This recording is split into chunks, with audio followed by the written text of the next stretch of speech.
जय राम जी के बंधुओं, अपनों से अपनी बात में स्वागत है। मैं हूं डॉक्टर संजय पाटीदार। मोदी जी की सरकार को 11 वर्ष पूर्ण हो चुके हैं।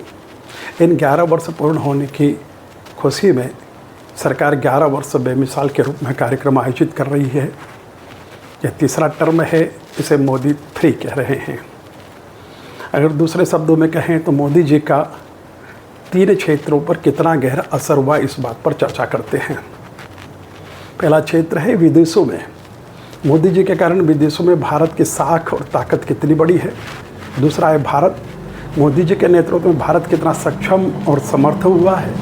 और तीसरा, मोदी जी खुद दूसरे नेताओं से कितने अलग और दूसरे प्रधानमंत्रियों से विशेषता लिए हुए हैं। MODI मोदी 3। अगर मोदी जी की तरह शब्दों का विश्लेषण करें तो MODI का भी 3 तरीके से विश्लेषण कर सकते हैं। एक है मॉडल ऑफ डेवलपिंग इंडिया। विदेशों में मोदी जी एक विकसित भारत के मॉडल के रूप में देखा जाते हैं।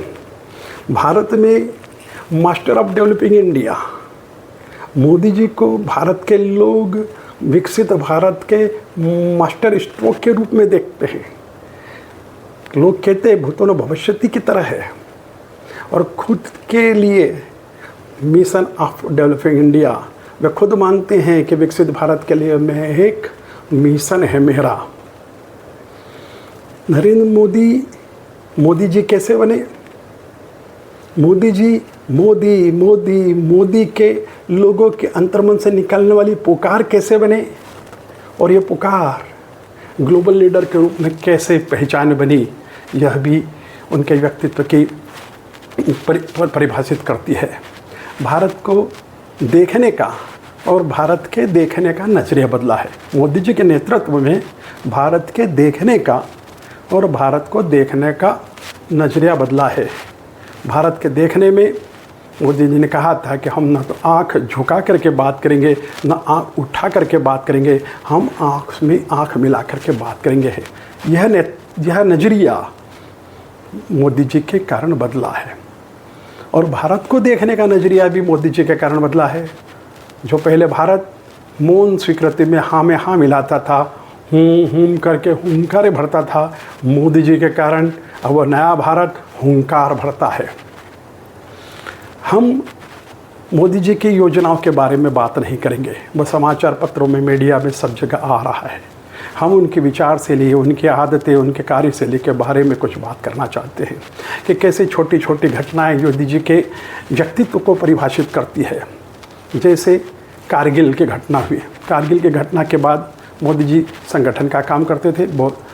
वे कारगिल की घटना के बाद कारगिल के लोगों पर युद्ध का कितना असर हुआ ये देखने के लिए कारगिल 3 रात रुके थे। वे वहाँ सरपंच के यहाँ रात रुके थे। जब मोदी जी प्रधानमंत्री बन गए तो PM हाउस से उस सरपंच को एक चिट्ठी जाती है कि लद्दाख में मोदी जी की आम सभा है, वहाँ आप आना। और उस आम सभा में मोदी जी ने जैसे अब्दुल भाई तो मंच से नाम लिया कि अब्दुल भाई अगर कारगिल के आए हों तो खड़े हो जाएं, और अब्दुल भाई खड़े हुए। ससम्मान मोदी जी ने अब्दुल भाई को मंच पर बुलवाया। यह है सम्मान देने की आदत, यह है मोदी जी। दूसरा, ट्रेन में हम दिल्ली से अहमदाबाद, शंकर सिंह जी वाघेला जिन्हें बापू कहते थे, गुजरात के बड़े नेता थे, और मोदी जी दिल्ली से अहमदाबाद आ रहे थे। दोनों नीचे के बर्थ पर सोए हुए थे। जब रात को मोदी जी की नींद खुली तो इन्होंने देखा कि फर्श पर 2 मुस्लिम महिलाएं सो रही है। इन्होंने बापू को जगाया, उन महिलाओं को जगाया, और उन दोनों महिलाओं को अपनी दोनों बर्थ दे दी, और दोनों नेता नीचे फर्श पर सो गए। इसी तरह एक नेपाल के लड़के को, जो अहमदाबाद में भूल करके भटक करके अहमदाबाद आ गया था, उस नेपाली लड़के को मोदी जी ने पढ़ाया। और जब नेपाल दौरे पर गए प्रधानमंत्री के नाते तो अपने साथ उस लड़के को भी लेकर के गए। संजय गांधी की एक्सीडेंट 1980 में हुआ था, उनके साथ उनके पायलट सुभाष सक्सेना शांत हो गए थे। सभी लोग संजय गांधी के अंत्येष्टि में गए थे। नरेंद्र मोदी जी सुभाष सक्सेना की अंत्येष्टि में गए हैं। ये है सहयोग करने की भावना, ये है मोदी जी की सोच। जब प्रधानमंत्री बने तब अमेरिका से इनका दौरा निश्चित हुआ। पहले जो जुलाई में था, मोदी जी ने इस जुलाई के दौरे को सितंबर अक्टूबर में ट्रांसफ़र किया, तब जब नवरात्रि थी। और उस नवरात्रि में इन्होंने न तो वहाँ का पानी पिया, न एक भी अन्न का दाना खाया। वह इसलिए, शायद इसलिए कि इन्हें सीएम के नाते अमेरिका ने बहुत लंबे समय तक वीज़ा नहीं दिया था। और इस कार्यक्रम के पहले अमेरिका का एक प्रोटोकॉल है कि जब भी कोई वहाँ राष्ट्राध्यक्ष आता है तो अमेरिका का राष्ट्रपति उनके फीट थपथपाता है। तो दौरे के पहले मोदी जी, भारत सरकार की ओर एक चिट्ठी जाती है अमेरिका प्रशासन को कि मोदी, हमारे यहाँ पर भारतीय परंपराओं में फीट छोटे की थपथपाई जाती है, मोदी जी से अच्छा नहीं मानते। मोदी जी ने फीट थपथपाने के प्रोटोकॉल चेंज करवाया।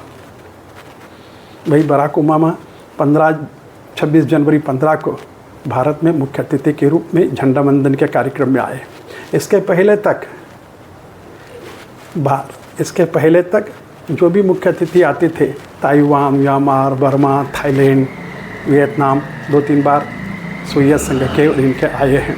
पहली बार मोदी जी जैसे ही बने, उन्होंने मास्टर स्ट्रोक खेला, सीधा छक्का लगाया और मुख्य अतिथि के रूप में बुलाया अमेरिका के राष्ट्रपति बराक ओबामा को।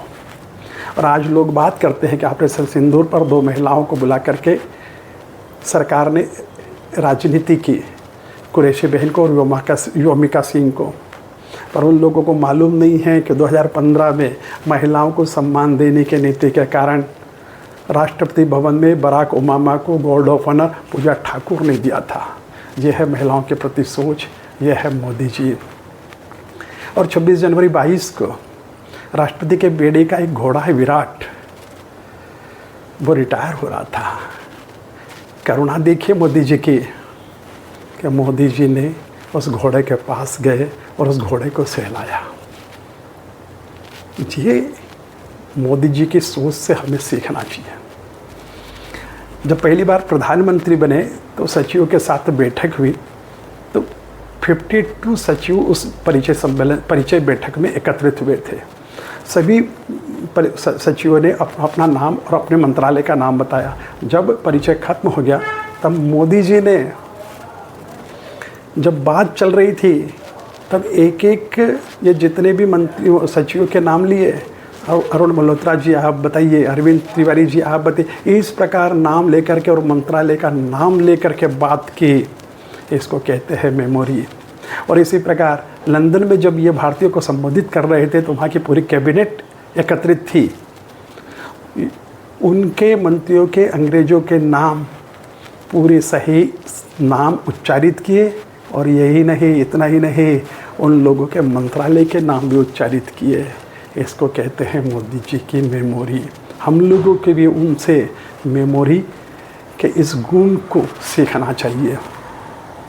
छत्तीसगढ़ में मुख्यमंत्री के शपथ विधि समारोह आयोजित हो रहा था, तब वहाँ के आयोजक लोगों ने प्रधानमंत्री के सामने सेंट्रल टेबल रख दी थी। कार्यक्रम चालू हुआ तब मोदी जी ने सेंट्रल टेबल अपने पास से खसका करके राज्यपाल की तरफ कर दी, क्योंकि उस कार्यक्रम के मुख्य अतिथि राज्यपाल होते हैं। इसी प्रकार जैतपुर में जब प्रधानमंत्री का पहला कार्यकाल था तब आदर्श ग्राम घोषित किए थे। तो जैतपुर के, वाराणसी के लोकसभा के जैतपुर को प्रधानमंत्री मोदी जी ने आदर्श ग्राम घोषित किया था। वहाँ की महिला सरपंच जो स्वागत का भाषण देने के लिए खड़ी हुई, तब उनका गला रूंध आया, आवाज़ नहीं निकली। तब तत्क्षण तत्काल प्रधानमंत्री नरेंद्र मोदी जी ने अपने पास के बाटल में से गिलास में पानी भरा और देश के प्रधानमंत्री ने महिला सरपंच, गांव के एक सरपंच को डायस पर पानी का गिलास दिया। यह है सम्मान देने की सोच। हमें भी सम्मान देने की इस प्रवृत्ति को अपनाना चाहिए।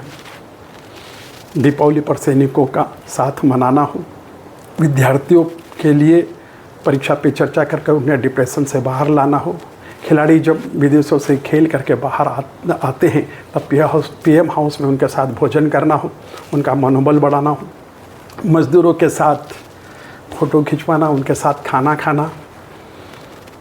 जब चंद्रयान 2 असफल हो गया तब वैज्ञानिकों का हौसला बढ़वाया चीफ साइंटिस्ट सिवान के गले लग करके उन्हें ढांढस बंधाया, मन की बात करके लोगों की बात करते हैं। ये प्रेरित करने का गुण हमें मोदी जी से सीखना चाहिए। द्वारिका में स्कूबा डाई लगा करके द्वारकाधीश के दर्शन किए, समुद्र में गहरे समुद्र में उतर करके स्कूबा डाई लगा करके द्वारिकाधीश का दर्शन किया। डिस्कवरी चैनल पर वाइल्ड लाइफ कार्यक्रम में बेयर गिल्स के साथ कार्यक्रम किया। ये साहसी पुरुष का लक्षण है। राजपथ को कर्तव्य पथ में बदला, दंड संहिता को न्याय संहिता में बदला, मजदूरों को श्रमवीर कहते हैं, विकलांगों को दिव्यांग, नाम से संबंधन झलकना चाहिए, नाम से संबंध झलकना चाहिए। हम किसी से भी बात करें उसे सम्मान सूचक शब्दों से बात करें। और अब अंतिम बात, माँ की अंत्येष्टि भी। एक प्रधानमंत्री की माँ की अंत्येष्टि इतनी साधारण, या यूँ कहे इतनी अति साधारण अंत्येष्टि कभी राजनीतिक जीवन में कभी किसी ने देखी नहीं होगी। एक साधारण, अति साधारण परिवार से आने वाले वो हमेशा कहा करते हैं कि मैं कोठरी में जीवन बिताया था। माँ लोगों के यहाँ बर्तन मांजती थी। दिखावा पसंद नहीं करते मोदी जी, और इतने साधारण परिवार से आने के बाद अति असाधारण बनना उनके पुरुषार्थ की, उनके लगन की, उनकी जीवटता की कहानी है। हमें भी अपने कर्म के प्रति, अपने काम के प्रति इतनी लगन, इतना डिवोशन रखना चाहिए। 11 सालों में एक दिन भी मोदी जी ने एक भी छुट्टी नहीं ली, क्योंकि उनका सपना है भारत को नंबर 1 बनाने का। हमें भी अपने कर्म के प्रति, अपने कार्य के प्रति इतना समर्पण भाव लेकर के चलें, तभी वो हमेशा कहा करते हैं कि कुछ बनने के नहीं, कुछ करने के सपने देखो। हमें उनके 11 वर्षों के इस उपलक्ष्य में हम भी उनके साथ एक एक कदम मिल करके बढ़ाएं। उनके इन गुणों को अपने दैनिक जीवन में, अपनी विचारशैली में, कार्यशैली में उतारें, तभी हम भी अपनी तरफ से एक छोटी सी आहुति दे सकते हैं। बहुत बहुत धन्यवाद, बहुत बहुत आभार।